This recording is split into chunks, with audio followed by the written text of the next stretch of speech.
You're listening to The Bon Marie Show. It's 8 in the evening. Tune in every night at 8 to listen to The Bon Marie Show on Irish News Radio or itv.ie.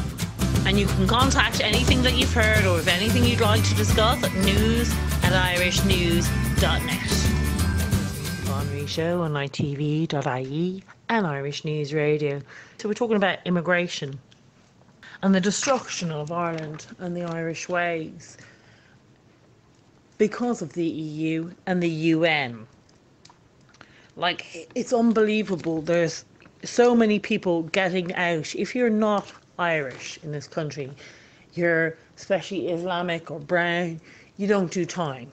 There's so many that have now, that were arrested and were actually let go, that the Garda, the serious crimes that were not even pursued by the Garda, including rape and child abuse.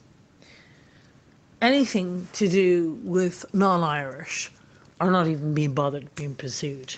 But where Ben Gilroyd, the Yellow Vest movement, gets 3 months for helping people in a bad situation. It's absolutely crazy. They say there's up to 25,000 Irish homeless. And I knew the figure was 10,000, but recently people saying it's actually way higher than that. Like everything else with this fake bullshit government, it well could be. We're not getting anything real, and our media is a complete joke. You'd be better off, I don't know, looking at the graphs for information on the truth, because you're not getting it from the Irish media, you're just getting lies. It's worse than actually looking at the graphs, because you're just being lied to, constantly lied to. And the government plans to take another million migrants into Ireland. And people say that the number even is way higher. Like, they are absolutely, it's a genocide on the Irish. And we're living through this shocking, horrific times. And nothing is being done. Nobody's getting up and screaming, get the Yellow Vest movement, and he gets 3 months. It's disgraceful. But we all need to stand up. We are, as Michael Collins have said before, we all need to take responsibility, whether it's your local elections, whether it's your voice, or whether it's taking to the streets. But get up and do something. Stop waiting for other people to do it. Get up, and let's all get up and start coming together. Get the Conservative voices in local elections, because this is the only way to do it. There is no point us whinging all the time on Facebook and everything if you're not willing to do something. Because you look at England, you have like people like Jada Francis and all those people getting locked up all the time, while Muslim mayors are nearly in every single county in the United Kingdom, and they have a Muslim Home Secretary.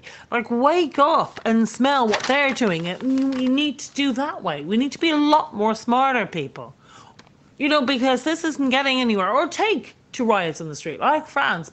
You know, the French are coming down like a fascist state to try and shut them off, which I hope blows up on their faces, because it's absolutely, the EU is a fascist regime, and that's what we're living through, is a fascist. And the left in this country, in Ireland in particular, have been so brainwashed.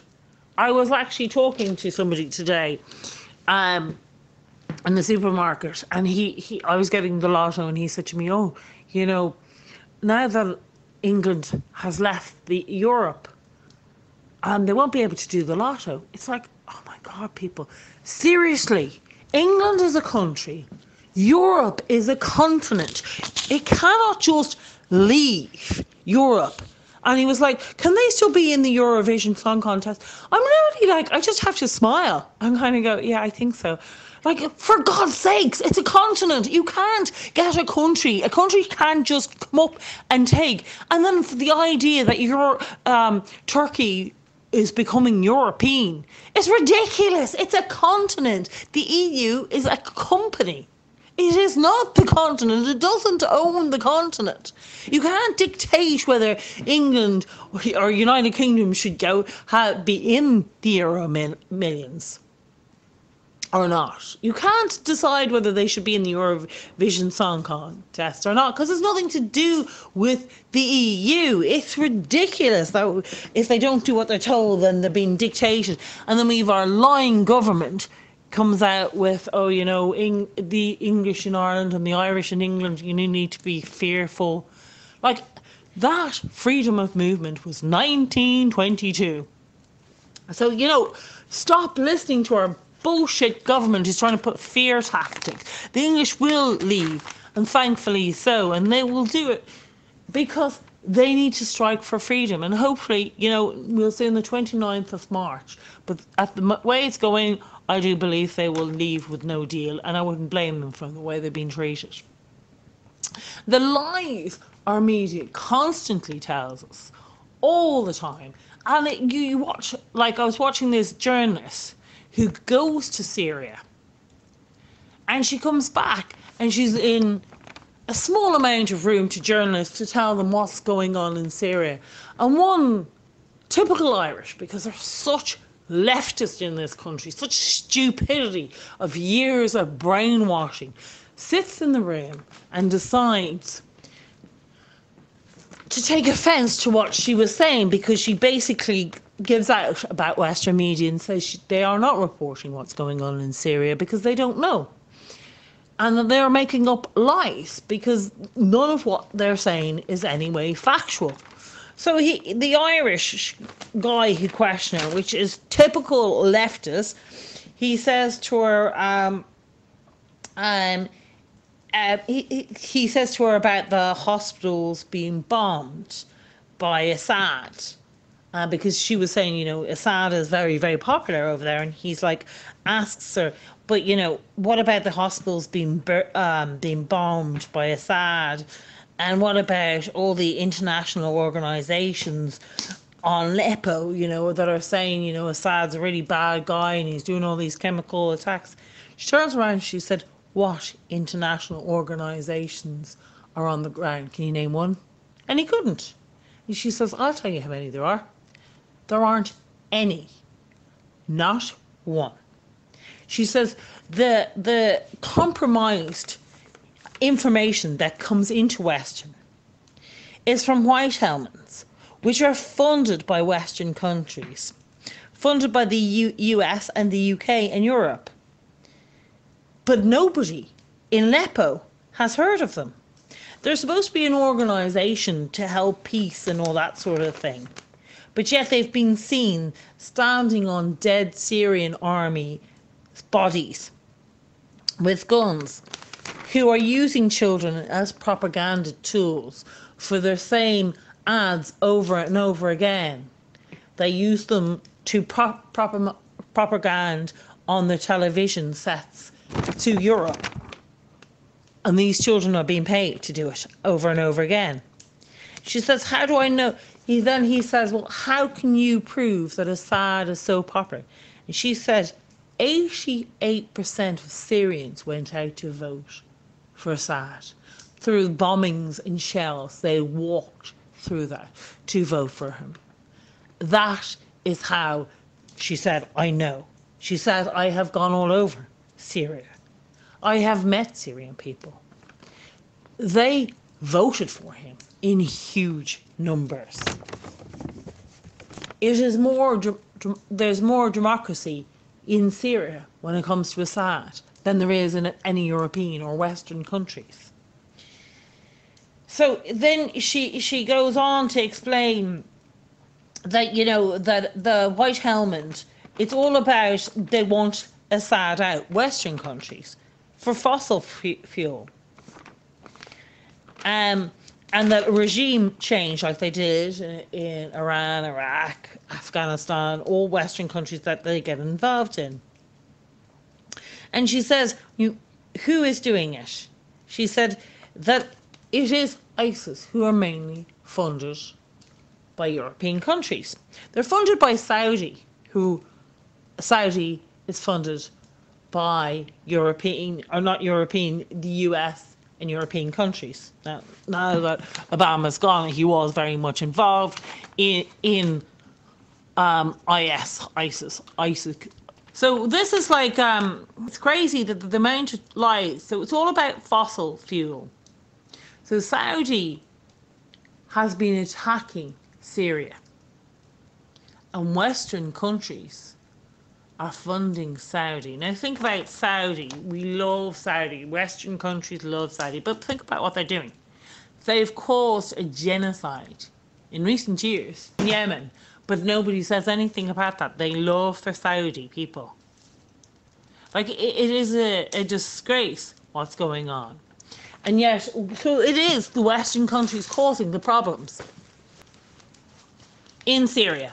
So the Islamic State flee trucks, that they were completely, Western media didn't report on any of them leaving. As far as the Irish media is concerned, that they still go on about as if, you know, ISIS is still there blowing up. They have fled. Took 3 days, 3 days a night for them to go.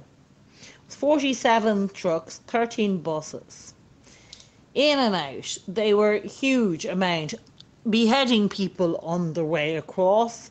And there was foreigners. None of the media told you any of this. There was French, people from Turkey. There was all sorts of different people. And there was foreigners in this ISIS. And they fled. So it's just absolutely complete lies. They seem to just keep holding up Saudi Arabia. Why is the Western country holding up Saudi Arabia? Well, I've heard that Saudi had gone bust. So why is still Western countries holding up Saudi? I really don't know that. And when you think of the UN, which is a joke organisation, mean to be the head of human rights, is a complete, absolutely joke.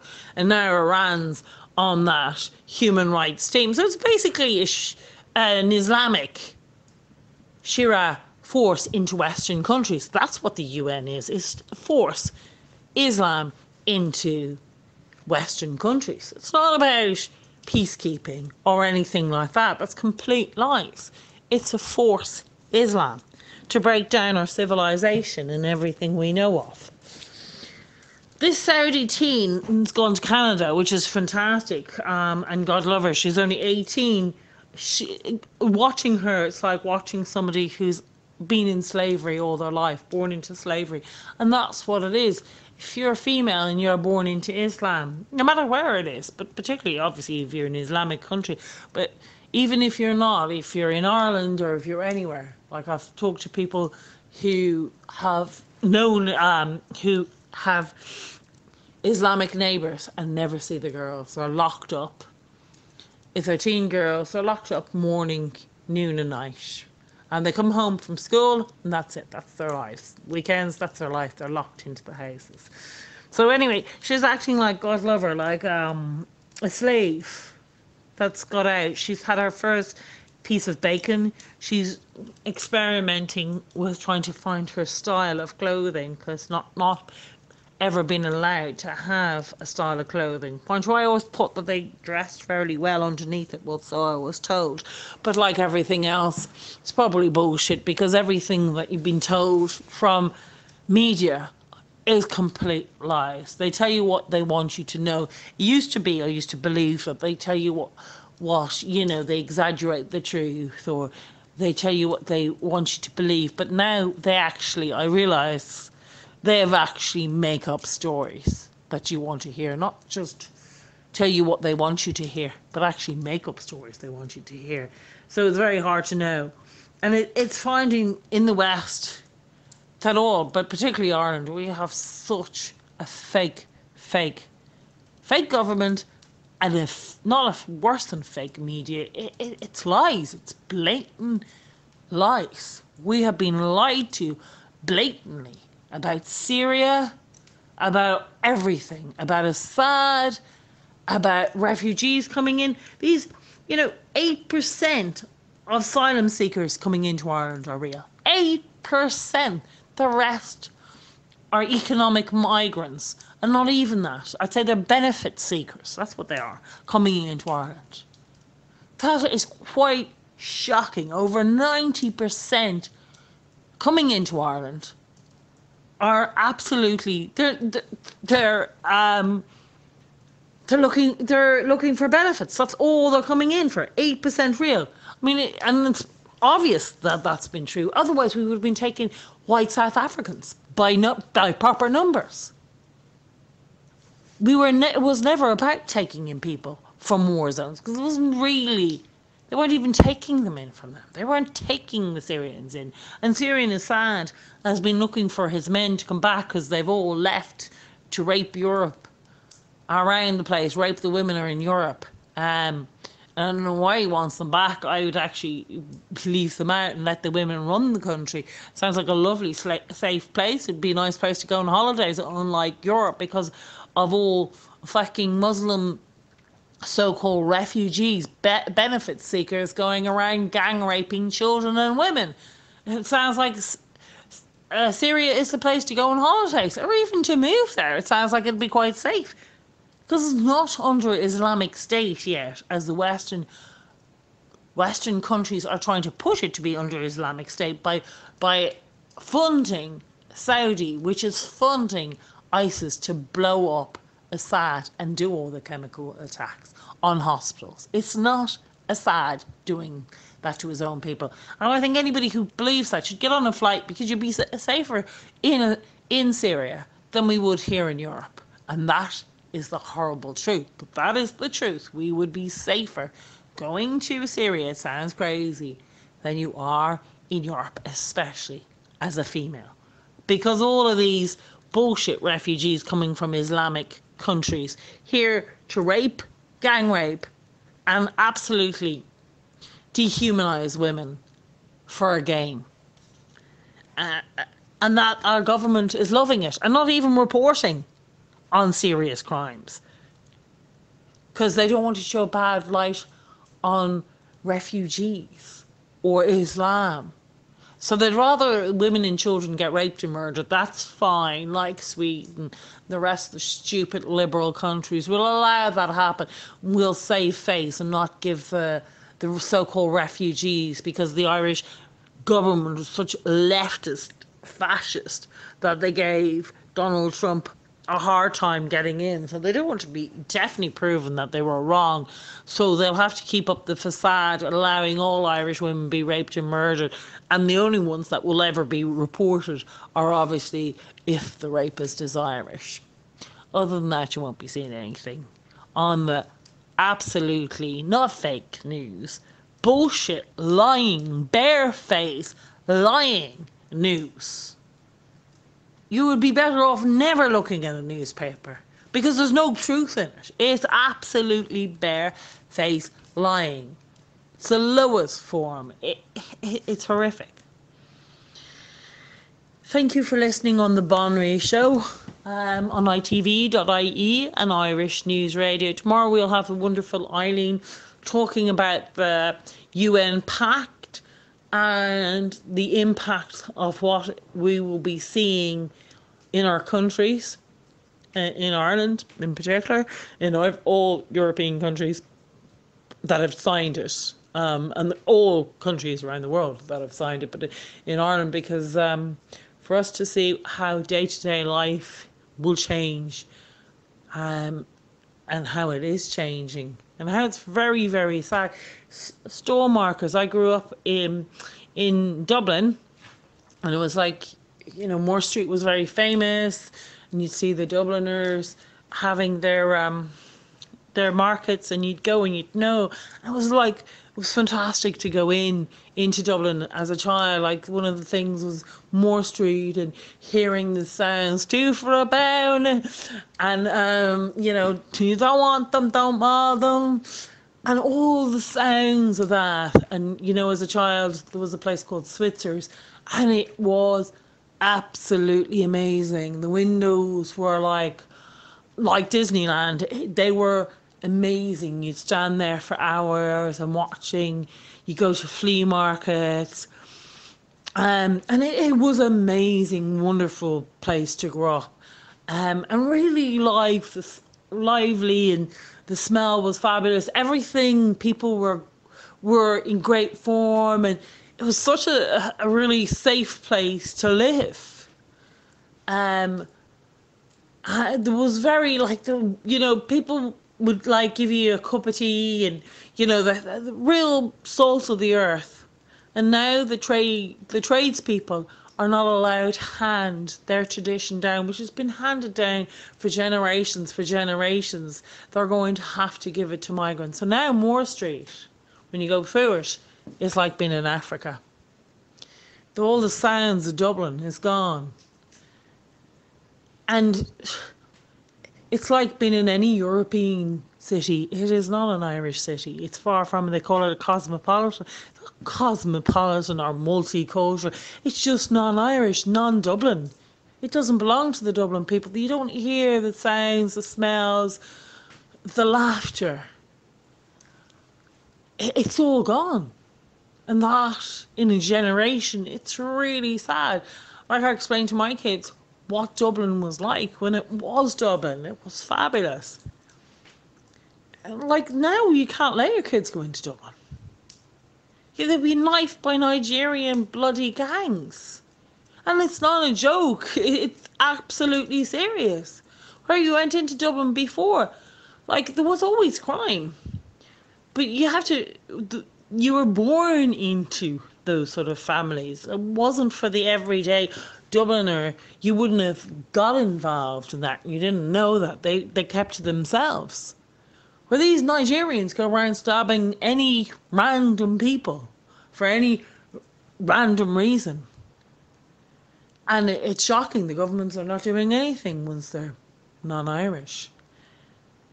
And the destruction of our culture, our way of life, is gone before our eyes. Like, something my children will never see is the real Dublin. Because this is not Dublin. This is Nigeria or Africa. It's certainly not Ireland, and it's not Dublin. There's no culture left. There's no Irish. It's like spot the paddy in Dublin. Yeah, and that's pretty bad and very, very sad.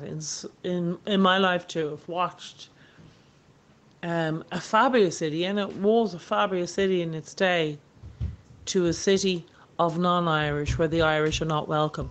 Thank you for listening on the Bon Ree Show on ITV.ie Irish News Radio. We'll talk to you tomorrow with the fabulous Eileen and her news about what's happening with the UN. Talk to you tomorrow.